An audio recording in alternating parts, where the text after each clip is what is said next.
A Argentina começou o século XX como um dos lugares mais prósperos do planeta. Em 1913, ela era mais rica que a França e a Alemanha e 2 vezes mais próspera do que a Espanha. Por que uma nação que estava indo tão bem acabou indo tão mal? Entre 1870 e 1930, a Argentina experimentou um crescimento robusto e permaneceu rico para os padrões mundiais da época. Entre 1930 e 1970, a Argentina continuou crescendo, mas já em um ritmo muito mais lento do que o mundo como um todo e também comparado a décadas anteriores. E a partir da década de 70, a Argentina estagnou e, em anos mais próximos, começou um declínio assustador. Aqui é o PIB per capita, que nada mais é que a soma de tudo aquilo que um país produz, que é o PIB dividido pelo número de pessoas. E esse gráfico ele faz o seguinte, ele pega o PIB per capita da Argentina ao longo de vários anos, igual você está vendo aqui embaixo, e compara com o PIB per capita das 12 nações mais ricas durante todo esse período aqui. E o que você consegue perceber aqui?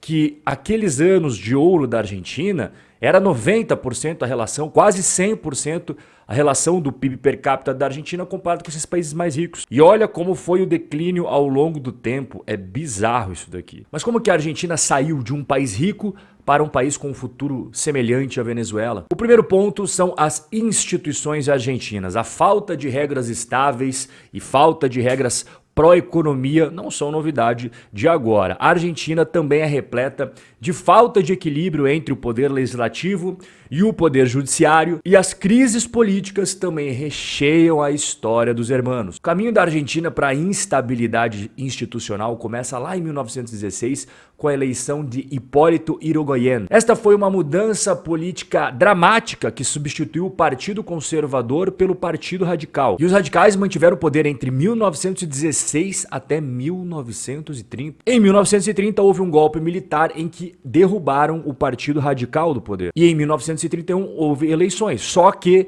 existia um pulo do gato ali. O Partido Radical foi proibido de participar delas. Nessas eleições foi realizada uma coalizão de direita chamada Concordância. E a gente avança na história alguns anos depois e novamente outro golpe militar em 1943, onde agora os conservadores foram retirados do poder. E em 1943 é uma data importante porque é onde surge a figura de Juan Perón. Ele era responsável na época pelo Ministério do Trabalho da Argentina, era outro nome, mas só para você entender uma analogia ao Brasil, e tornou-se muito popular por aprovar uma legislação trabalhista. Em 1946, no auge da sua popularidade, Perón foi eleito presidente da Argentina. Perón começou seu governo muito próximo dos militares, mas cada vez que o tempo passava, mais ele entrava em conflito com as forças armadas. As políticas do Perón eram extremamente populistas e autoritárias, e extremamente impopular entre os eleitores de direita, os conservadores e até aqueles liberais do campo econômico. Os insatisfeitos cada vez mais viam nas forças armadas a melhor forma de conseguir mudar o governo do Perón. E uma tentativa de deletar o Perón, eu não posso falar a palavra por conta da censura aqui,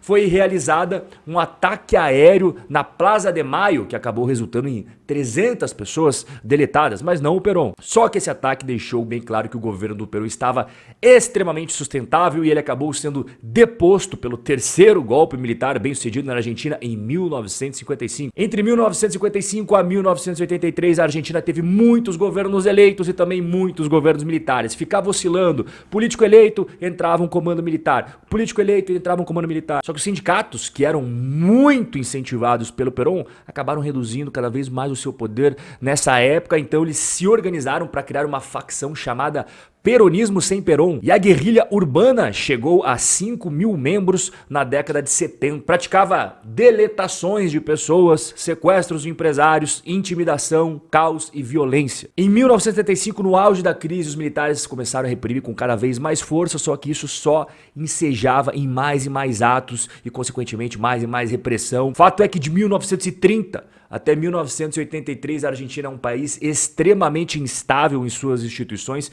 e tudo isso era refletido na violência entre partidários nas ruas. E aqui que entra o segundo ponto de toda a história, a inflação argentina. A inflação foi generalizada durante todo o período de 1946 até 1990 e se tornou uma característica permanente da cena institucional argentina. E aqui eu já engato o terceiro ponto que é muito comum também na história da Argentina, que são os calotes nas dívidas. Aqui você está vendo um gráfico de 1800 até 2020. Quais são os países que mais deram calote, os famosos defaults, deixaram de pagar as suas dívidas soberanas? E olha só quem está na primeira colocação, a Argentina, junto com Equador e Venezuela. Os três aqui têm 10 defaults soberanos. Mas o que culminou com todos esses problemas de inflação, calotes na dívida, problemas fiscais? Primeiro, as más políticas econômicas e intervenções instituídas por governo após governo. Nesse período todo que eu expliquei para você aqui até agora, a Argentina realizava várias políticas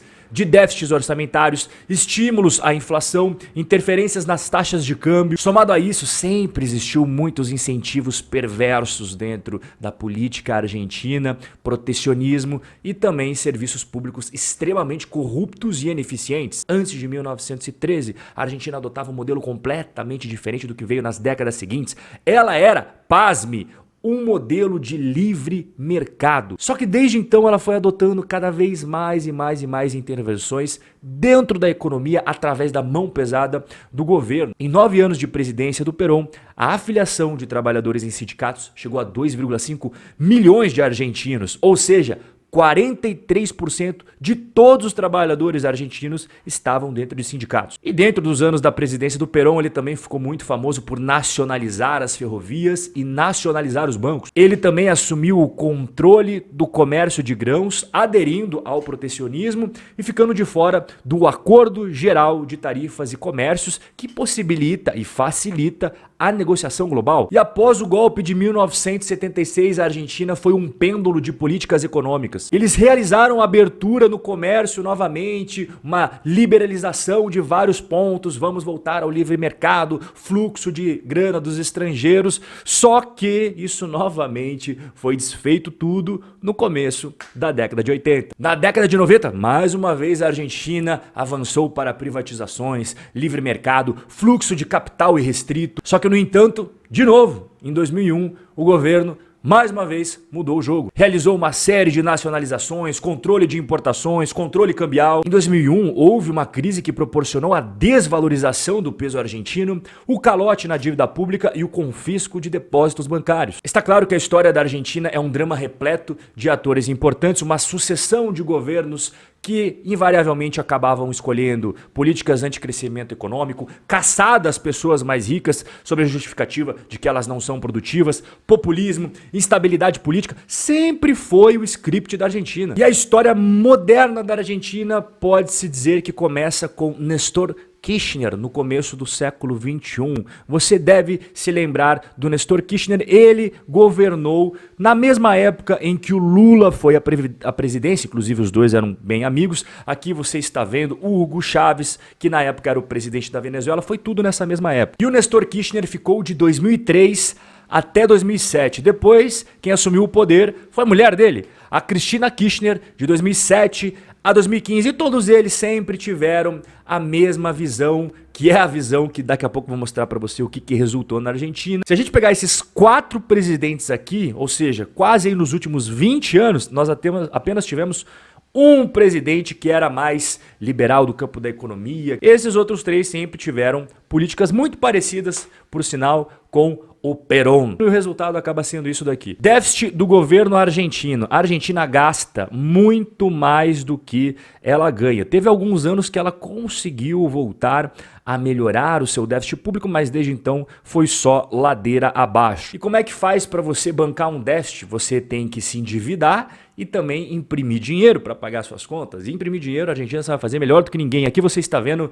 Money Supply M1, que nada mais é do que tudo que tem aí girando de moedas na economia argentina, inclusive dinheiro em conta corrente, em conta poupança, a quantidade de dinheiro que existe na economia argentina é simplesmente bizarro. Só que quando você não consegue crescer na mesma proporção quanto de dinheiro que você imprimiu com os bens e serviços que você produziu, não tem o que fazer, o dinheiro vai perder valor. E isso também a Argentina é campeã. Aqui você vê a taxa de inflação anual da Argentina, você vê que é acima dos 20%, 30%, 40% já é mais comum para a Argentina. Agora a gente está batendo na casa dos 80%. E como é que faz para você controlar a inflação completamente descontrolada? Você joga as taxas de juros lá para cima e acaba de vez com a economia. E é o que a Argentina faz bastante nos últimos tempos. Uma taxa aí normal da Argentina, 40%, 50%, 60% ao ano, caminhando agora para 80% ao ano. Se você precisa ali de um termômetro para medir a saúde de um país, basta você pegar a moeda e comparar com o dólar. E quando a gente pega o peso argentino e compara com o dólar, olha como o peso argentino veio desvalorizando frente ao dólar nos últimos tempos. Só que isso daqui que você está vendo, que já é bizarro, é o dólar oficial, mas não é esse dólar que as pessoas usam, não. Eles usam o dólar blue, porque aquele dólar ali é muito controlado pelo governo. Acredite ou não, aquilo ali que já tá bizarro é muito controlado pelo governo. Aquele que é mais factível com a realidade é esse daqui, que é pior ainda a desvalorização. Com $1, você consegue ali 273 a 277 pesos. E quando a gente soma todas as decisões que a Argentina tomou nos últimos 100 anos, o resultado é esse que você está vendo. 65% das crianças e adolescentes argentinos vivem na pobreza e 40% da população argentina vive na pobreza. A menos que aconteça uma mudança 180 graus na política da Argentina, o que, com todo respeito, eu não acredito que vai acontecer devido a toda a história da Argentina, ela vai se tornar a próxima Venezuela. O nosso bate-papo chegou ao final. Um forte abraço e a gente se vê no nosso próximo encontro.